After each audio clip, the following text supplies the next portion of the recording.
అండి, అందరికీ నమస్కారం. ఈరోజు మైసూర్ పాకం ఎలా తయారు చేసుకోవాలో వీడియోలో చూపిస్తున్నాను. ఈ వీడియోని చివరి వరకు చూసి అలాగే నచ్చినట్టయితే లైక్ చేసి సబ్స్క్రైబ్ చేసుకోండి. ముందుగా ఒక బౌల్తోని శనగపిండి అనేది ఈ విధంగా తీసుకోవాలండి. శనగపిండిలోని గడ్డలు లేకుండా అలాగే ఏదైనా డస్ట్ పార్టికల్స్ అనేవి లేకుండా జల్లించుకోవాలన్నమాట. మనం శనగపిండిని జల్లించుకోవడం వల్ల మైసూర్ పాకం అనేది ఎక్కడా పలుకులుగాను అలాగే మనం పాకంలో యాడ్ చేసేటప్పుడు గడ్డలు కట్టకుండా నీట్గా మైసూర్ పాకం అనేది స్మూత్గా వస్తుంది. ఈ విధంగా జల్లించుకుంటే చూసారు కదా ఎంత వేస్ట్ అనేది వచ్చిందో, ఇది అనేది తీసివేసుకోవాలి. ఇప్పుడు మెత్తగా పిండి పట్టుకున్నాం కదండి జల్లించి, దానిలోకి సేమ్ ఒకటే క్వాంటిటీలో ఉన్న 2 బౌల్స్ అనేవి తీసుకోవాలన్నమాట. ఒక బౌల్తోని మనం శనగపిండి తీసుకున్నాం కదండి, ఇప్పుడు ఈ బౌల్తోని 2 బౌల్స్ ఆయిల్ అనేది తీసుకోవాలన్నమాట. ఆయిల్ బదులు నెయ్యి అయినా వాడుకోవచ్చు. ఒక బౌల్ నెయ్యి, ఒక బౌల్ ఆయిల్ అయితే బాగుంటుంది. నేను ఆయిల్ అనేది యూజ్ చేసి మైసూర్ పాకం అనేది చేస్తున్నాను.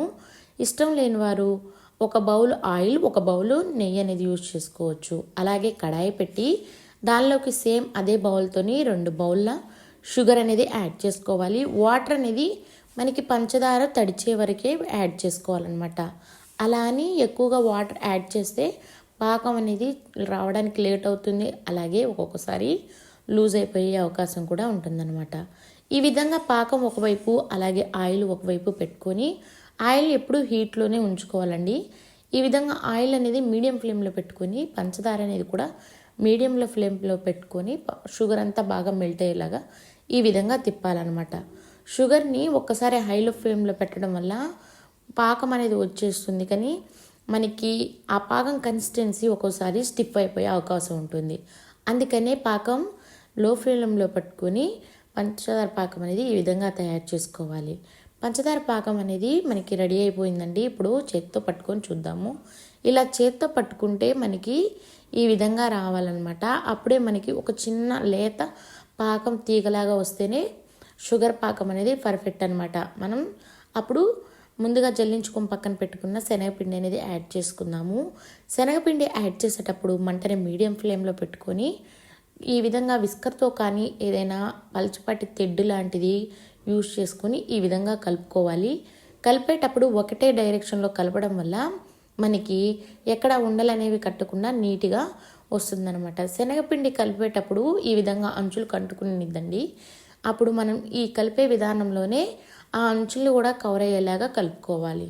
ఇలా కలిపేటప్పుడు మంటని మీడియం ఫ్లేమ్లోనే ఉంచుకోండి, ఎందుకంటే అడుగంటే అవకాశం ఉంటుంది. ఈ విధంగా శనగపిండి అంతా షుగర్లోకి బాగా కలిసేలాగా కలుపుకోవాలి. ఈ విధంగా షుగర్ పాకంలోకి పిండి అంతా కలిసిపోయింది. ఇప్పుడు మంటని మీడియం టు హై ఫ్లేమ్లో అడ్జస్ట్ చేసుకుంటూ ఈ పాకం పిండి అంతా బాగా కలిసేలాగా మరొకసారి కలుపుకోవాలి. ఎక్కడ ఉండలనేవి లేకుండా ఈ విధంగా మరుగుతున్నప్పుడు మనం ముందుగానే వేడి చేసి పెట్టుకున్న ఆయిల్ అనేది ఒక్కొక్క గంట యాడ్ చేస్తూ మైసూర్ పాకానికి మనం పిండి అనేది రెడీ చేసుకోవాలన్నమాట. ఇలా ఒక్కొక్క గంట యాడ్ చేసేటప్పుడు ఒక్కోసారి హై ఫ్లేమ్లో పెట్టుకొని మనం ఆయిల్ అనేది యాడ్ చేసుకోకూడదండి. మంటని మీడియం ఫ్లేమ్లో పెట్టుకొని ఆయిల్ అనేది యాడ్ చేసుకోవాలి.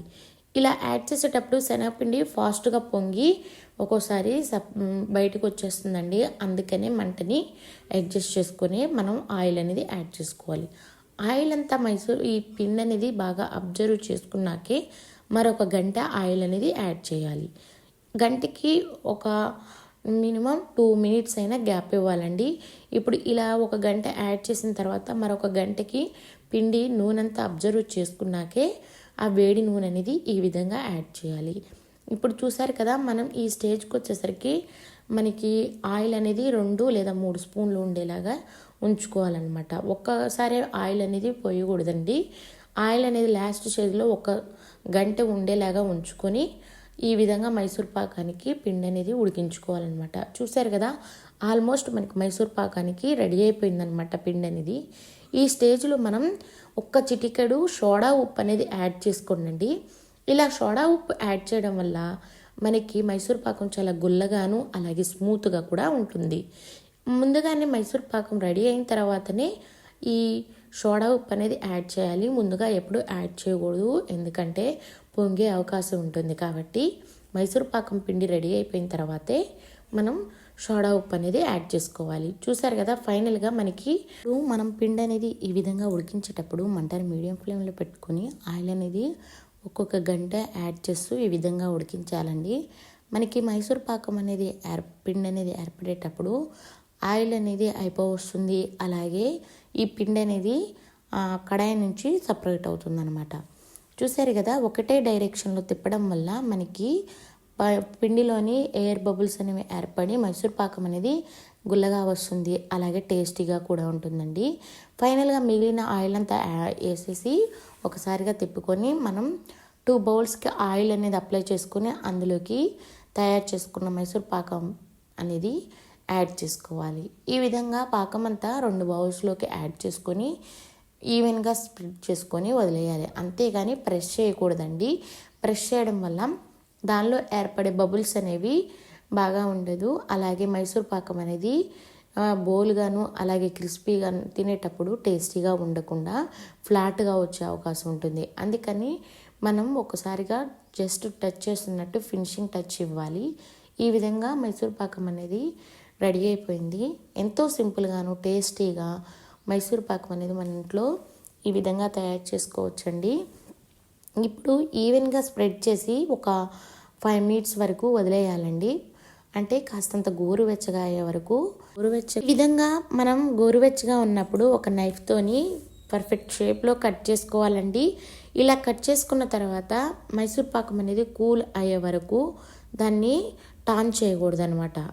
ఈ విధంగా గోరువెచ్చగా ఉన్నప్పుడు కట్ చేసుకొని మైసూర్ పాకం అనేది కూల్ అయిపోయిన తర్వాత మనం ఒక ప్లేట్లోకి టర్న్ చేసుకుందామండి.